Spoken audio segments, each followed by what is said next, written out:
Hi நண்பா.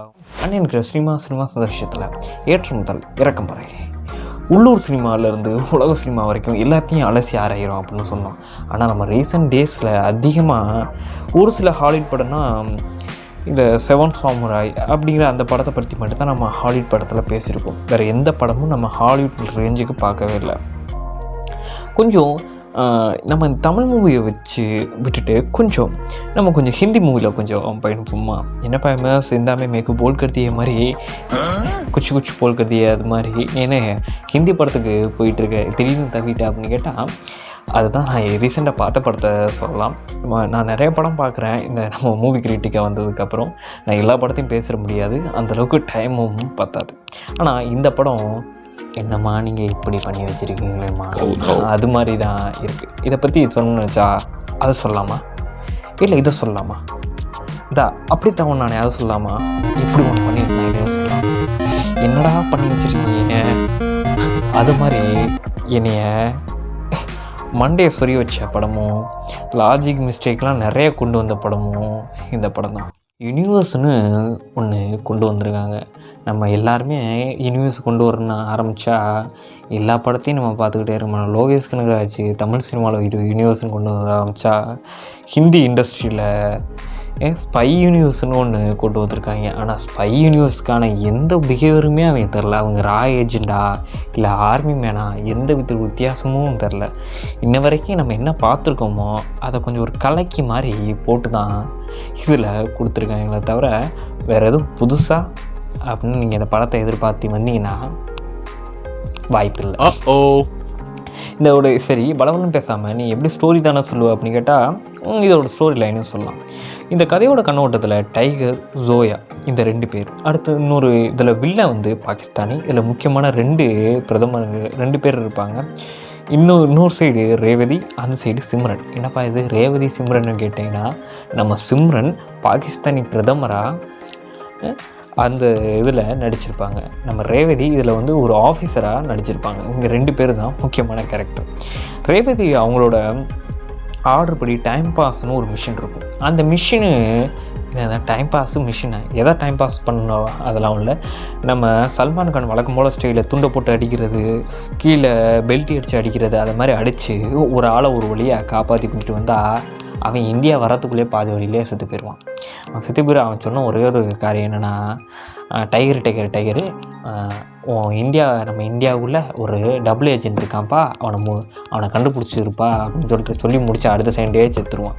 அடுத்து நம்ம டைகர் சும்மா இல்லாமல் புலி வீட்டுக்குள்ளே சும்மா இருக்காதுன்னு சொல்லுவாங்கள்ல, அது மாதிரி ஏதாச்சும் இருக்குன்னு சொல்லிட்டு நம்ம டைகரை அடுத்த ஏஜெண்ட்டை பார்க்க போகிறாங்க. அந்த ஏஜெண்ட்டை போட்டுத்தால ஏற்கனவே ஆளு நிறைய பேர் இருக்காங்க.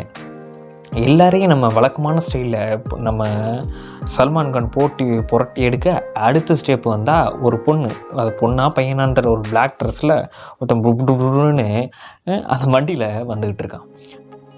வண்டியில் வந்துட்டு அதுக்கப்புறம் ஃபைட் போட்டு அந்த ஹெல்மெட்டை கழட்டி விட்டால் தான் பார்த்தா தெரியுது அது கேத்ரினா கைஃப். இந்த கதையோட இதில் நம்ம டைகரோட ஒய்ஃபு ஷாக்கு மேலே ஷாக்கு. ஆனால் அவங்களோட ஒய்ஃபுக்கு தெரியாது. ஏன்னா நம்மால் மாறு வேஷத்தில் வந்திருக்காரு. சண்டை போட்டுட்டு எதுக்கு ஜோயா அது மாதிரி பண்ண அப்படின்னு கேட்டால் என் தாய்நாட்டுக்காக பண்ணேன், நம்ம பசங்களுக்காக பண்ணேன் அப்படின்னு அவன் எதுவுமே சொல்லலை. சண்டை போட்டிருக்க அதே நேரத்தில் நம்ம டைகர் ஒரு சீனில் வீக் ஆயிடுவார். அதுக்கப்புறம் நம்ம டைகரை அடித்து ஒரு ப்ரொஜெக்டர் போட்டு வில்லன் காட்டிக்கிட்டு இருப்பான். டைகர் நல்லா இருக்கியா, சாப்பிட்டியா, தூங்கினியா, அது மாதிரி அவன் வளவலன்னு பேசிக்கிட்டே இருப்பான். பேசி முடித்ததுக்கப்புறம் அவன் சொன்னது, உன் பையனை நான் கடத்தி வச்சுருக்கேன், உன் பையனுக்கு ஒரு இன்ஜெக்ஷன் போட்டிருக்கேன், இது எப்படியும் ஒரு நாளில் 2 நாளில் இன்னொரு அரை மணி நேரத்தில் செத்துருவான், நான் சொல்கிறத நீ கண்டிப்பாக செய்யணும் அப்படின்றதுக்கு ஆப்போசிட்டு நம்ம டைகரோட ஒய்ஃபு ஜோயா, அதெல்லாம் அவன் டைகர் பண்ண மாட்டான், அவன் அப்படி இப்படின்னு அங்கிட்டு ஜோயா கதை எழுதிக்கிட்டு இருக்கும். இன்னொரு சைடு நம்ம டைகரு சிங்கம் சரிஞ்சிருச்சு அது மாதிரி நான் பண்ணுறேன் அப்படின்னு நம்ம என்ன பஸ் அநியாயத்துக்கு படத்தை ஓட்டுறியடா அப்படின்னு கேட்டால் இதை நம்ம ட்ரோல் பண்ணணும்னு முடிவு பண்ணிட்டோம், பக்காவாக பண்ணணும் அப்படின்னு ஒத்துக்கிட்டு ஒரு வழியாக இங்கேருந்து ஃபாரினுக்கு ஏதோ ஒரு கண்ட்ரிக்கு போகிறாங்க. அதில் ஒரு சீன் வச்சுருந்தாங்க பாருங்கள். இது 18+ மாதிரியும் இருந்துச்சு. ஆனால் கேமரா எப்படி ஹேண்டில் பண்ணாங்கன்னு தெரில. எப்படின்னா கத்ரினா கைஃபும் ஒரு சைனீஸ் ஆக்டருக்கும் நடக்கிற ஃபைட்டில் வெறும் எப்படின்னா ட்ரெஸ், உடம்புல எந்த ட்ரெஸ் மட்டுமே இல்லாமல் வெறும் இங்கே ஒரு கிளாத் மட்டும்தான் இருக்கும். இது அதனால் அதை கவர் பண்ணுற அளவுக்கு தான் 2 பேர்ட்டுமே கிளாத் இருக்கும். அந்த கிளாத்தை ரிமூவ் பண்ணிடுவாங்க. ஆனால் அது தெரியாமையே அதில் ஒரு ஃபைட் சீக்வன்ஸ் இருக்குது. அதை எப்படி பண்ணாங்கன்னு தெரில, அது ஒரு ப்ளஸில் வச்சிடலாம். அப்படி இப்படி கதை நகர்ந்துக்கு போயிட்டே இருக்கும்போது இது மிசைலுக்கான பார்கோட்ஸ்னு ஒரு சூட்கேட்ஸு ஒரு இடத்துக்குள்ளே இருக்கும். அதுக்கான கீ யாருன்னா அந்த சீனக்காரியோட கண்ணு தான் அந்த கீ, அதோட சாவி. அதை வந்துட்டு அந்த கண்ணை வந்து ஸ்கேன் பண்ணி ஒரு வழியாக அந்த பார்கோடை எடுத்து வில்லன்கிட்ட கொடுத்தா நம்ம டைகரை தீவிரவாதி அப்படின்னு பிடிச்சி ஜெயிலில் போட்டுருவாங்க. ஜெயிலில் போட்டதுக்கப்புறம் நம்ம டைகர் சும்மா இருக்கணுமே, எப்படியாச்சும் நான் வெளியே வரணும்டா, தாய்நாட்டுக்காக உழைக்கணும்டா அப்படின்னா பிரச்சனை யாருக்கு இருக்குது? அந்த வில்லன் வந்து இந்தியாவை தொடவே இல்லை. இந்தியாவை அவன் தொட்டு கூட பார்க்கல. அவன் வந்து பாகிஸ்தானி பிரதமரை கொல்லணும்னு நினைக்கிறான். சிம்ரனை அந்த வில்லன் கொல்லணும்னு நினைக்கிறான். ஆனால் நம்ம டைகர் என்னமா பண்ணுறாரு, நம்ம இந்திய நாட்டுக்குள்ள நம்ம இந்தியா தான் நம்மளை குறை சொன்னிச்சு, நம்ம போய் பாகிஸ்தானியை காப்பாற்றுவோம் அப்படின்னு இங்கேருந்து நம்ம டைகர் சண்டை மேலே சண்டை போட்டுட்டு ஒரு எஜ்ஜில் வந்து நின்னா ஷாருக் கான் ஒரு மியூசிக், ஒரு குருன்னு ஒரு இதை ஊட்டி விட்றாங்க. அப்படியே உருண்டுட்டு வந்து கீழே விழுவுது. டின் டின் டின் டின்னு ஏதோ ஒரு மியூசிக் வந்துட்டுருக்கு. சம்மந்தமே இல்லாமல் நம்ம சல்மான் கான் சிரிக்க மேலே ஒரு ட்ரெயரில் நம்ம ஷாருக் கான் வராரு. கதை படிக்குது பதான். என்னப்பா எம்எஸ் பதான்னு அதெல்லாம் சொல்கிற அப்படின்னா, இது ஏற்கனவே வந்த ஷாருக் கானோட ஜவானுக்கு முன்னாடி வந்த படம் பதான். அந்த படம் பார்த்துருந்தீங்கன்னா தெரியும். நம்ம ஆள் வானத்திலேயே அப்படியே ஃப்ளை ஆகி வந்துக்கிட்டு இருக்க கீழே இறங்கி படப்படப்படன்னு சுட ஆரம்பித்து 2 பேர் இதில் என்னென்ன பண்ணணுமோ எல்லாமே பண்ணி வச்சுருக்காங்க. அந்த 2 பேர் ஒருத்தவங்க மேலேயும் குண்டு போடல, அவங்க செல்ஃப் ஜாக்கெட்டும் போடல. ஆனால் அவ்வளோ ஒரு பெட்டாலியனே, ஆர்மி பெட்டாலியனே இறங்கி நிற்கிது. ஆனால் அவங்க சுடுற ஒரு குண்டு கூட பாருங்கள், அவங்க சுடுற ஒரு குண்டு கூட நம்ம பதான் மேலேயும் படல, டைகர் மேலேயும் படல. ஏன்னா அவர் ஹீரோ, அவர் மேலே படக்கூடாதுல்ல அப்படின்னு சீன் போயிட்டுருக்கா. எல்லாமே முடிஞ்சிச்சுன்னு கூட விட்டாலும் கடைசியில் ஒரு சீன் பண்ணியிருப்பாங்க. ஒரு வழியாக நம்ம ஷாருக் கான் மேலே இப்படி தவி ஃப்ளைட்டை பிடிச்சா சரி, ஃப்ளைட்டை இல்லை தப்பிச்சு போயிடுவாங்க நம்ம நினச்சிக்கிட்டு இருந்தால் அந்த ஃப்ளைட்டையே போய் தள்ளி அங்கேருந்து ஆர்மி பசங்க மேலே தள்ளி விட்டு வந்துடுவார். அதை பாம் மாதிரி சிதப்பிச்சிருவார். கடைசியில் ஒரு பேராஷூட்டை பிடிச்சி 2 பேர் வந்தால் சரி 2 பேரும் பேராஷூட்டை வச்சு இறங்கி போயிடுவாங்க அப்படின்னு பார்த்தா அவர் சொல்லுவார், பதான் உன் உதவி எனக்கு தேவையில்லப்பா, நீ போயிட்டு வாப்பா ராசா, அது மாதிரி சொல்லிவிட்டு நம்ம பதான் பாட்டும் பேராஷூட்டை எடுத்துகிட்டு அவர் பாட்டும் வந்த வழியிலே போயிட்டுருக்க நம்ம டைகர் திடீர்னு உள்ளே குதிச்சிருவார். இதுக்கப்புறம் ஒரு பிளான் போடுவாங்க தெரியுமா. இப்போ பாகிஸ்தானியில் வந்து அவங்களுக்கு இண்டிபெண்டன்ஸ் டே, அவங்களோட சுதந்திர தினம். அந்த சுதந்திர தினம் அன்றைக்கி தான் வில்லன் போட்டு தள்ளணும்னு முடிவு பண்ணியிருப்பான்.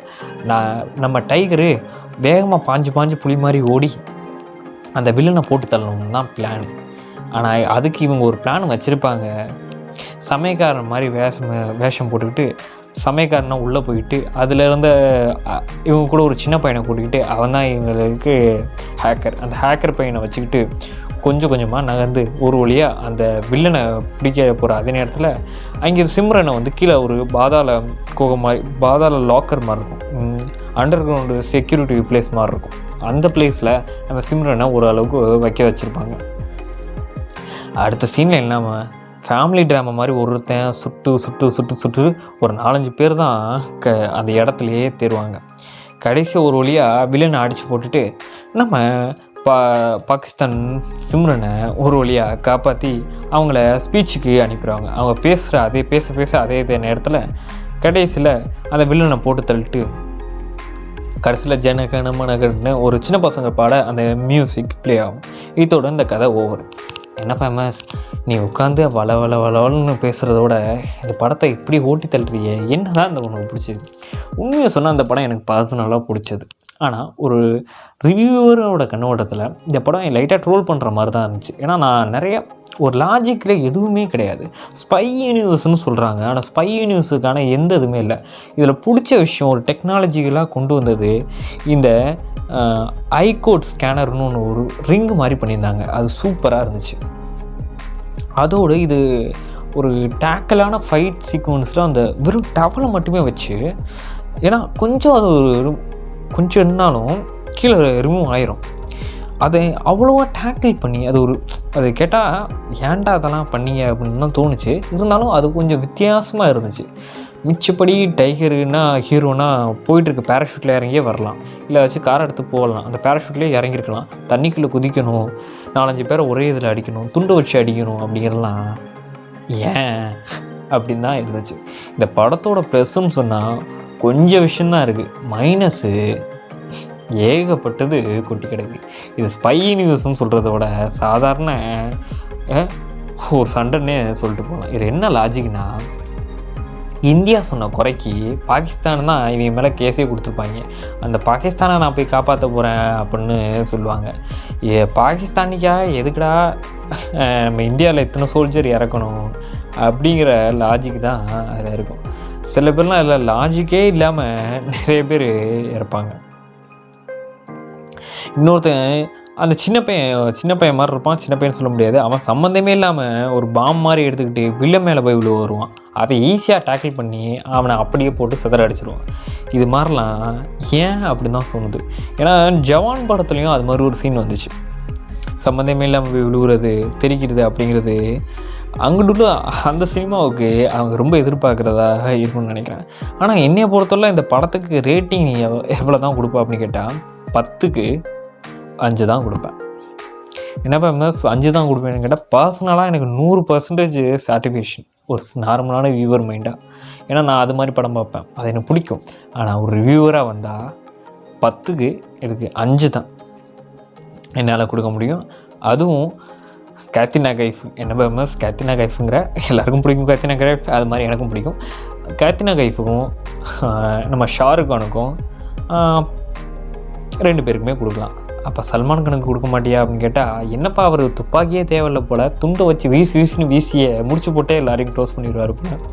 எனக்கு இதில் ஷாருக் கானோட என்ட்ரி நல்லா இருந்துச்சு, கேத்ரினா கைஃபோட ரோல் கொஞ்சம் நல்லா இருந்துச்சு. அடுத்து நம்ம சிம்ரனோட ரோல் நல்லா இருந்துச்சு. மிச்சப்படி இது செல்லாது அது மாதிரி தான் இந்த படம் இருந்துச்சு. நான் இந்த படத்துக்கு 10க்கு 5 கொடுப்பேன், பாதி தான் கொடுப்பேன். என்னை ரொம்ப டிசப்பாயிண்ட் பண்ண படம் நான் ரீசெண்டாக பார்த்ததில் இந்த படம் தான். நீங்கள் என்னென்ன கொடுப்பீங்க அப்படிங்கிறத, நீங்கள் என்ன ரிவ்யூ கொடுப்பீங்க, உங்களுக்கு 10க்கு எத்தனை பாயிண்ட் கொடுப்பீங்கன்னு மறக்காமல் கமெண்ட் பண்ணுங்கள். இது உங்களை MS தமிழோட சினிமாட்டிக் யூனிவர்ஸ். வீடியோ பிடிச்சா லைக் பண்ணுங்கள், ஷேர் பண்ணுங்கள், மறக்காமல் சப்ஸ்கிரைப் பண்ண தட்டி விடுங்க. மேலும் என்னென்ன விஷயம் தெரியணும் அப்படிங்கிறதுக்காக கண்டிப்பாக வளர்கிறேன்.